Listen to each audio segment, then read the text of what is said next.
E ele fez uma pergunta, né? Quem será o nosso maior inimigo? Jesus, quando veio até nós, encarnou num corpo para poder trazer sua mensagem, seus ensinamentos para nós, ele revogou alguns conceitos que até então eram dados como sendo de Deus, como sendo absoluto. E aí ele fala no capítulo 12, né, do Evangelho segundo o Espiritismo, que fala, amai os vossos inimigos. E ele fala assim, tendes ouvido o que foi dito, amarás ao teu próximo e aborrecerás o teu inimigo. Mas eu vos digo, amai os vossos inimigos, fazei o bem aos que vos odeiam e orai pelos que vos perseguem e caluniam. Quando o nosso inimigo ele é visível, né? Quando ele está ali do nosso lado, é fácil a gente olhar, saber quem é esse inimigo. É fácil a gente saber como se prevenir, criar algumas estratégias para evitar que esse inimigo tenha acesso até nós diretamente, mesmo que seja só emocionalmente. Porque muitas vezes o inimigo está morando dentro da nossa casa. Não é? Aqueles que nós consideramos inimigos estão morando dentro da nossa casa conosco. Então não tem como a gente se livrar dele. Mas a gente consegue se distanciar emocionalmente para que não sejamos atingidos por ele de uma forma tão cruel, quando abala as nossas emoções. Só que, será que é o nosso inimigo, aquela pessoa que está o tempo todo nos espezinhando, nos mostrando aonde devemos melhorar? Será que verdadeiramente é esse o nosso maior inimigo? Tem uma frase na Bíblia que fala assim, se Deus é por nós, quem será contra nós? Já ouviram essa frase? Ela é muito forte, né? Se Deus é por nós, quem será contra nós? Nós sabemos, todo cristão sabe, dentro de si, no seu mais profundo ser, que Deus já preparou tudo que é possível e necessário para a nossa sobrevivência aqui na Terra. Desde o momento que Ele nos criou, Ele dá em cada reencarnação condições para a gente estar superando as nossas mazelas. Não porque sejamos perversos, mas porque somos ignorantes. Então, na prática do erro e o acerto, a gente vai errando até que a gente começa a fazer a coisa correta. Não só para nós, porque no primeiro momento, toda vez que eu tomo uma decisão, eu penso exclusivamente em mim, no primeiro momento, e depois eu penso naqueles que estão em volta de mim, mas também para todas aquelas pessoas que estão ao nosso derredor. Se Deus é por nós, quem será contra nós? Vocês já sabem a resposta? A resposta é nós mesmos. Todas as vezes que nós procrastinamos a nossa evolução, todas as vezes que nós deixamos para mais tarde o nosso crescimento emocional, o nosso crescimento espiritual e o nosso crescimento intelectual e profissional, nós estamos deixando de acolher e de estar trabalhando contra esse inimigo que se chama preguiça. Que tem muitas palavras, né? Postergar, procrastinação, mas que no fundo é preguiça ocasionada pelo medo de dar certo.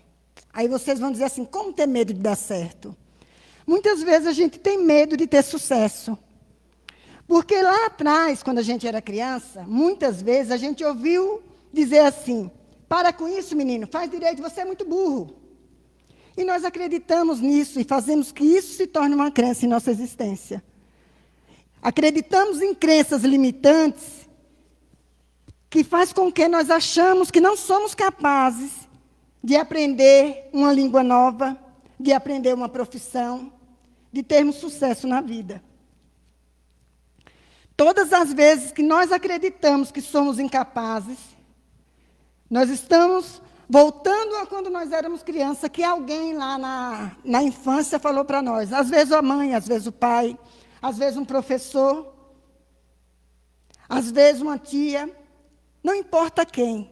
Mas naquele momento que foi falado foi nos dado aquele rótulo, nós identificamos conosco mesmo e deixamos que ele cristalizasse dentro de nós.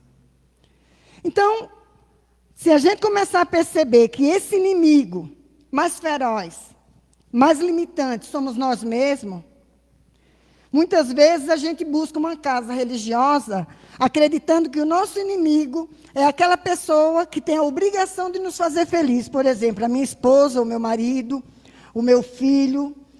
E nós procrastinamos para ele a responsabilidade que ele tem que nos dar, nos tornar felizes, nos dar felicidade. Se eu não gosto de mim, dificilmente outras pessoas vão gostar. Se eu não cuido bem de mim, dificilmente a minha energia vai ser suportável para as outras pessoas. Vocês já fizeram 3 perguntas que eu vou fazer para vocês. Em algum momento na vida de vocês, vocês já fizeram essa pergunta? Como eu me vejo? Alguém já fez essa pergunta para vocês? Como você se vê? Já fez? Foi fácil responder? Não, né? Não é fácil. Sabe por quê? Porque nós estamos o tempo todo no externo. A gente está o tempo todo buscando o que está aqui, onde é palpável, onde é visto, sabe? Mas nós esquecemos que nós somos espírito e que nós estamos aqui dentro de um processo reencarnatório para nos aperfeiçoarmos. E isso requer trabalho. Isso requer autodescobrimento. E isso requer sofrimento, porque dói a gente saber quem somos. Quem daqui admite que é invejoso? Quem daqui admite que é ciumento, possessivo? Quem daqui admite que é preguiçoso? É difícil a gente admitir isso. É doloroso. Então, quando nós entramos em contato com essas nossas mazelas, nós nos cobramos muito, porque é dito para nós que nós temos que mostrar que somos cristãos, que já estamos evoluídos. Mas o crescimento, ele não se dá, ele é conquistado. E ele é lento. Quando nos falam isso, a gente acolhe isso como uma cobrança, que nós ainda estamos 40, 50 anos, como muitos de nós no Espiritismo, tendo essa doutrina maravilhosa que nos liberta de um monte de coisas, mas que ainda fazemos as mesmas coisas que fazíamos há 40 anos atrás. A gente esquece de um pequeno detalhe. A nossa existência aqui na Terra, por mais longa que ela seja, ela não é mais do que um segundo na eternidade. Mas isso também não quer dizer que nós devemos nos acomodar, já que nós temos a eternidade, que nem sabemos mensurar, para poder, na outra encarnação, eu deixo para resolver esse problema que eu estou identificando agora.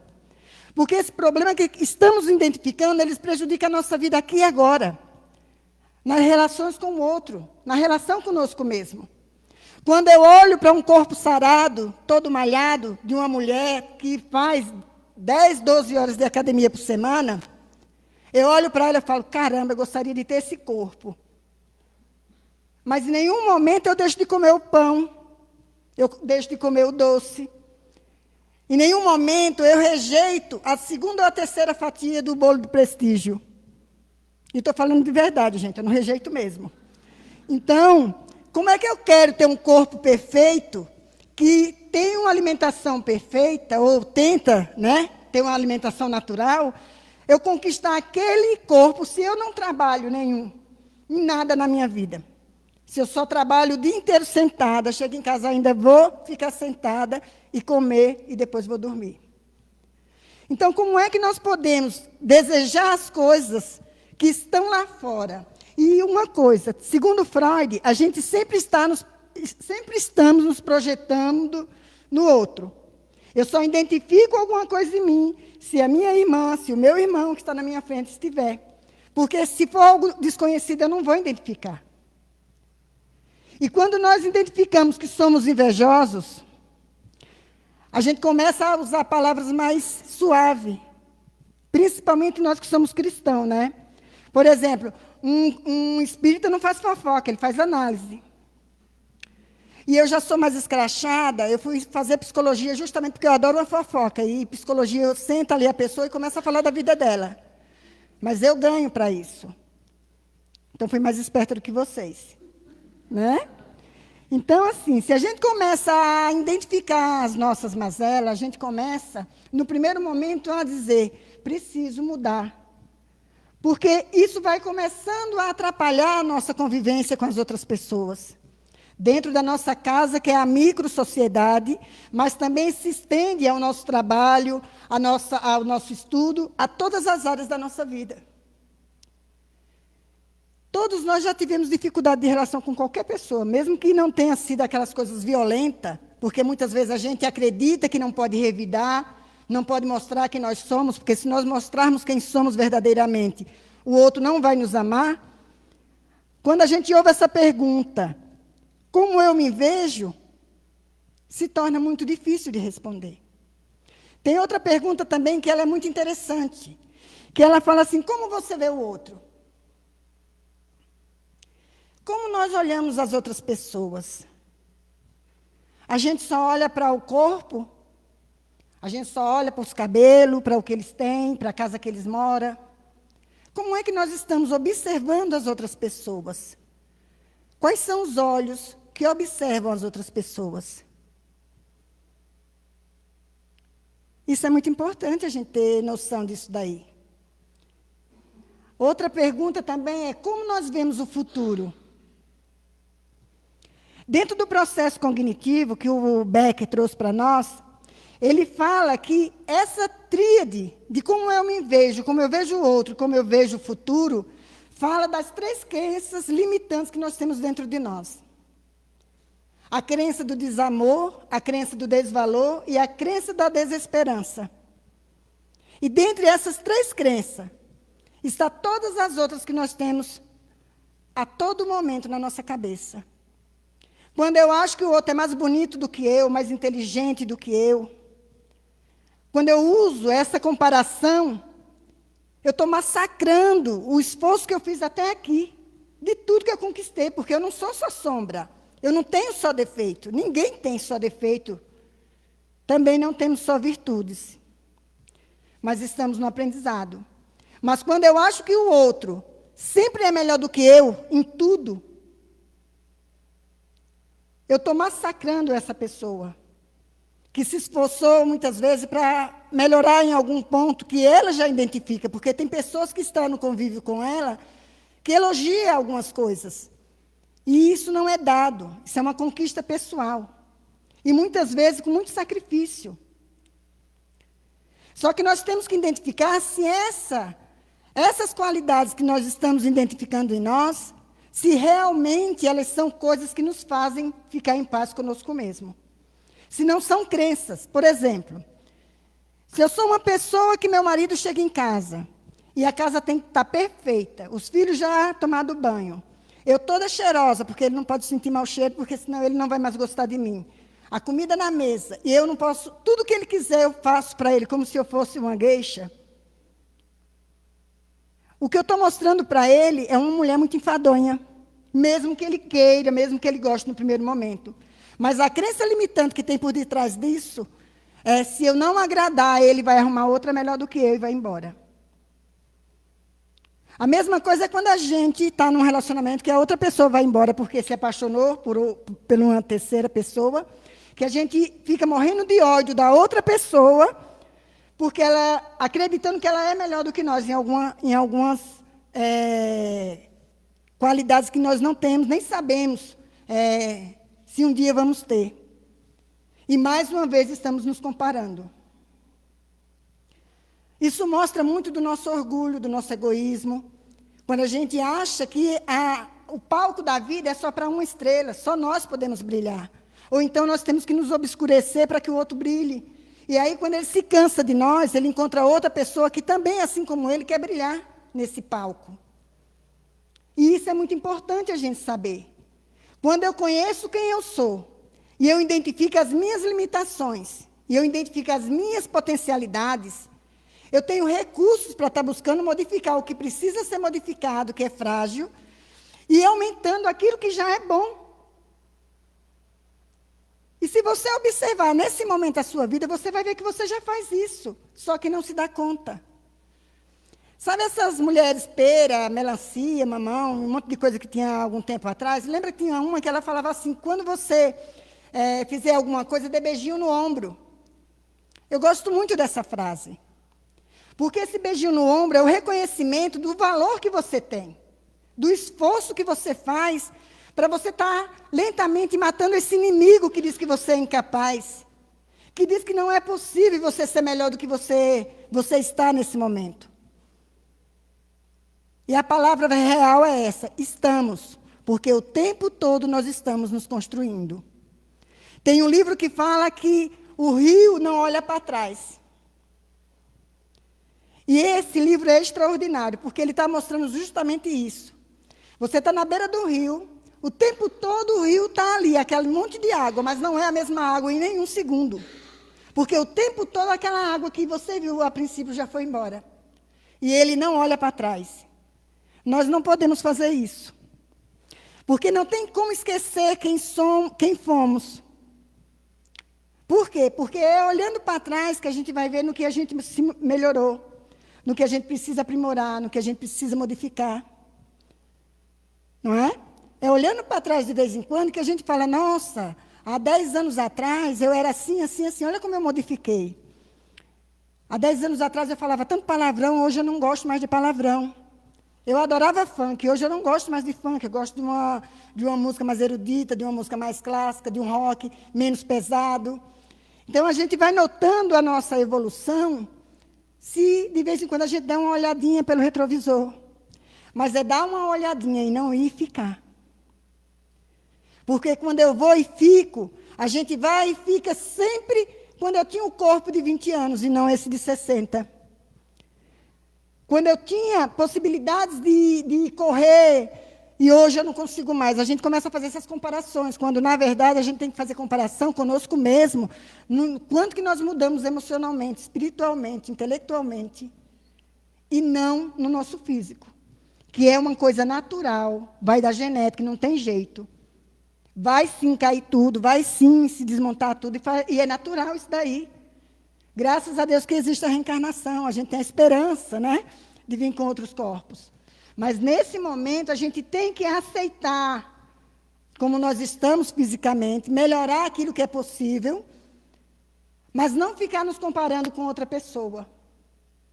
Esse maior inimigo, muitas vezes, ele vem de uma forma que ele cria estratagemas, ele cria esquemas sutis, que fazem com que nós tenhamos uma vida que, nesse momento, cada um de nós está passando por algum tipo de dificuldade. E eu falo para você, a responsabilidade dessa dificuldade é única e exclusivamente nossa. Porque não é o sofrimento que faz com que a gente sofra, não é a situação, é o modo como nós interpretamos. E se você está num dia bem, se você está feliz, você olha aquilo de um jeito. Se você está triste, você nota a mesma situação em tempo diferente, de outro jeito, mas de um jeito que te deprime. No dia que você está bem, tudo está bom.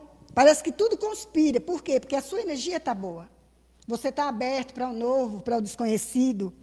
Você está confiante que você é empoderado daquilo que você quer fazer naquele momento.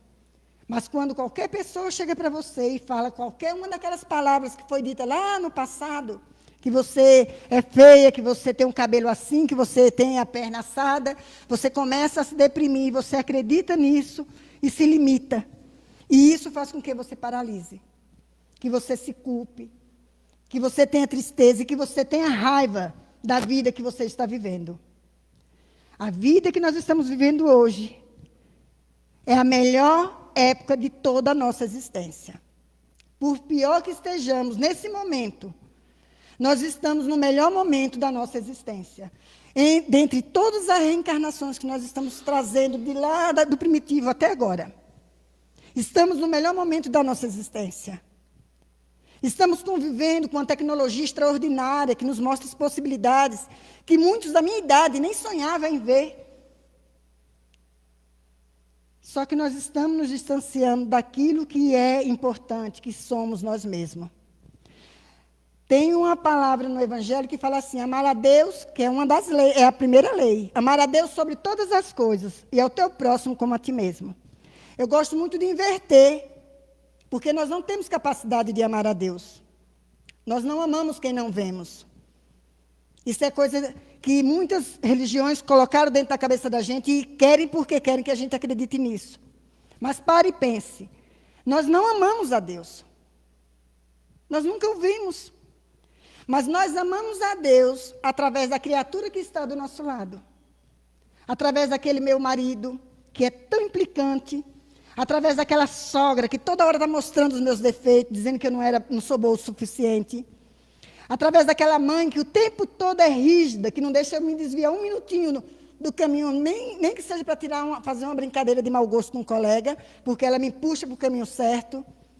Então, nós só podemos amar a Deus através do outro, porque sem o outro nós não somos nada.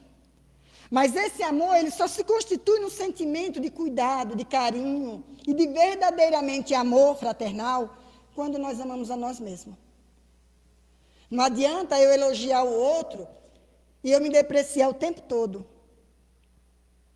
Quantas e quantas relações abusivas nós vivemos hoje? Porque nós achamos que não somos capazes de ser atraentes o suficiente para conquistar outra pessoa. Quantas e quantas pessoas suportam verdadeiras torturas dentro do lar, porque acha que é só aquilo.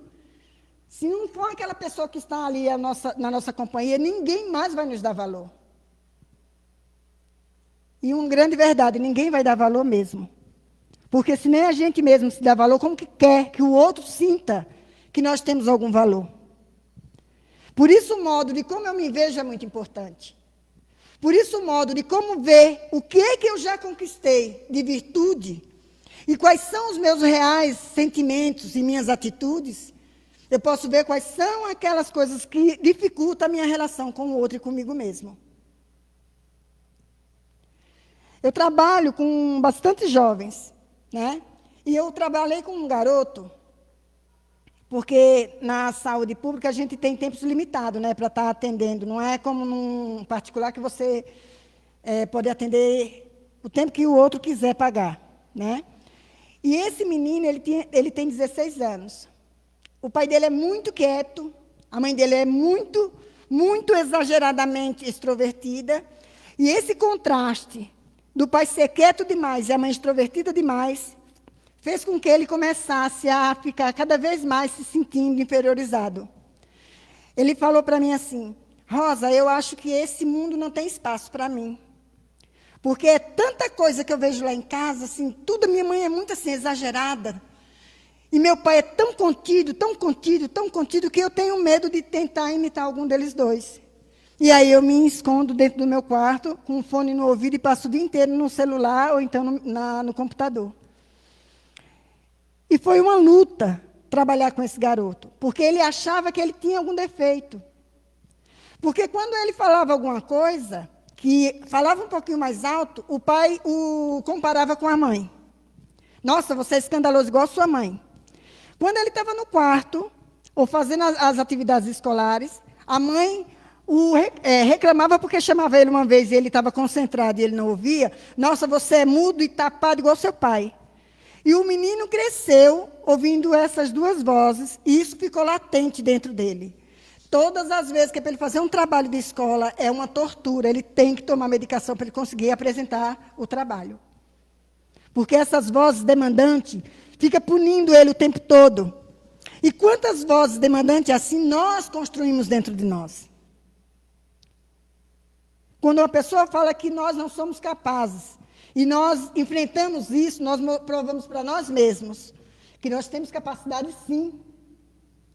Gente, eu tenho 60 anos, eu fui para a faculdade, eu tinha 52. Eu achei que eu nunca ia conseguir fazer uma faculdade. Porque a minha vida inteira eu ouvi dizer que eu era muito burra.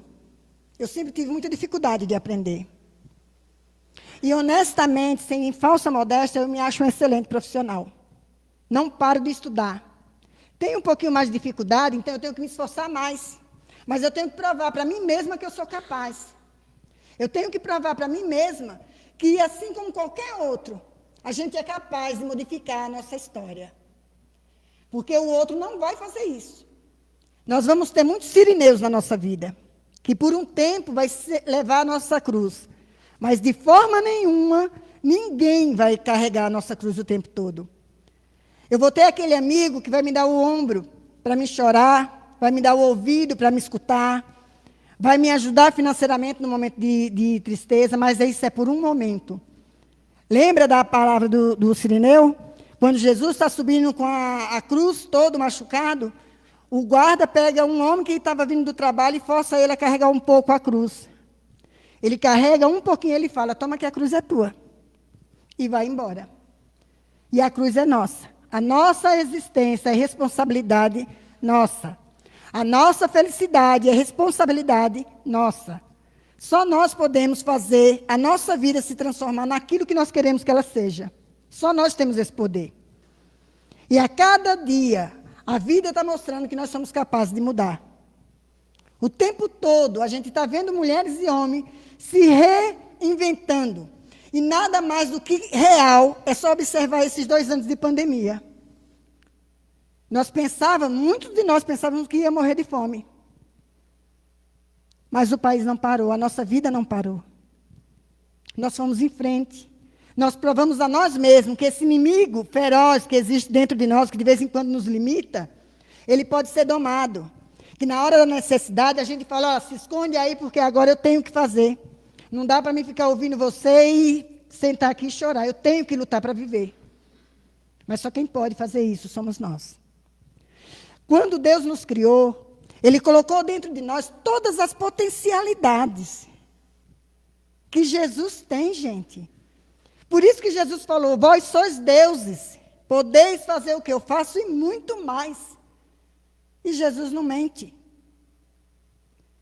Quando ele fala que nós somos Deus, ele está dizendo que nós temos a eternidade para ir nos tornando cada dia mais anjos, cada dia mais espíritos benditos. Espírito Santo, como o Nonato falava, vós sois o Espírito Santo, porque a Deus, a matéria e o Espírito Santo, que somos todos nós, a caminho da luz. Então, nós temos dentro de nós essa potencialidade. É só a gente perder o medo de enfrentar. A gente não destrói um inimigo, a gente não destrói, não mata um dragão jogando água no seu fogo. A gente vai encontrando estratégias, se aproximando devagar e vendo qual é o ponto vulnerável para a gente poder atacar. Os nossos vícios, as nossas vicissitudes são do mesmo jeito. Eu não consigo parar de comer pão nem doce de uma vez só. Mas quando a minha diabetes chegar num ponto que eu vejo que eu vou ter que precisar tomar insulina todos os dias, eu garanto para vocês, o medo da injeção vai fazer com que eu pare de comer o bolo todos os dias. E eu não como todos os dias, mas se tivesse, eu comia. Então, mas aí eu falo isso, né? A gente só muda quando a dor chega na nossa vida. Então, por que esperar pela dor? Por que acharmos que a dor é uma coisa que nos pune, quando, na verdade, o sofrimento, ele é natural. Né? Ele é natural. Todos nós já sofremos e vamos sofrer muito mais por muitas coisas, porque nós somos muito sensíveis a muitas coisas. O que para um não quer dizer nada, para outro quer dizer muita coisa e dói. E faz sofrer. Só que se nós enfrentarmos esse sofrimento, nós vamos ver que nós vamos superar. E sabe o que eu gosto de dizer? Olhem para trás na vida de vocês. Vejam quantas batalhas, quantos inimigos internos você criou e você sobreviveu até agora. Porque você foi derrotando um a um. Então, esse que causa esse sofrimento que você está vivendo agora na sua relação, no seu lar, no seu trabalho, observe. Observe o que dizem de você, mesmo na brincadeira. Muitas verdades são ditas de forma irônica. Observe o que dizem de você. Mude. Tente flexibilizar o seu jeito de ser. Flexibilize os seus padrões inflexíveis. Se você for uma pessoa muito rígida, seja mais suave com você mesmo. Dê mais carinho para você mesmo. Reinvente-se. Você é capaz de fazer isso. Essa é a mensagem que eu trouxe para vocês hoje. Espero que eu tenha trazido pelo menos uma frase que possa servir de reflexão para vocês durante essa semana. E tentem pensar, você é Deus. Não é Deus como nosso Pai, porque nós nunca seremos igual a Ele, porque Ele é o Criador. Mas Jesus falou que nós podíamos fazer o que Ele fez e muito mais. E nós podemos, é só confiar. Uma boa tarde a todos e muito obrigado pela paciência de me ouvir. Vocês vão continuar me ouvindo um pouquinho mais. E eu peço que nesse momento vocês sentem de uma forma bem tranquila. Feche os seus olhos físicos. E eleve o seu pensamento até Deus, nosso Pai. Agradeça a Ele o dom da vida. Agradeça a Ele esse momento extraordinário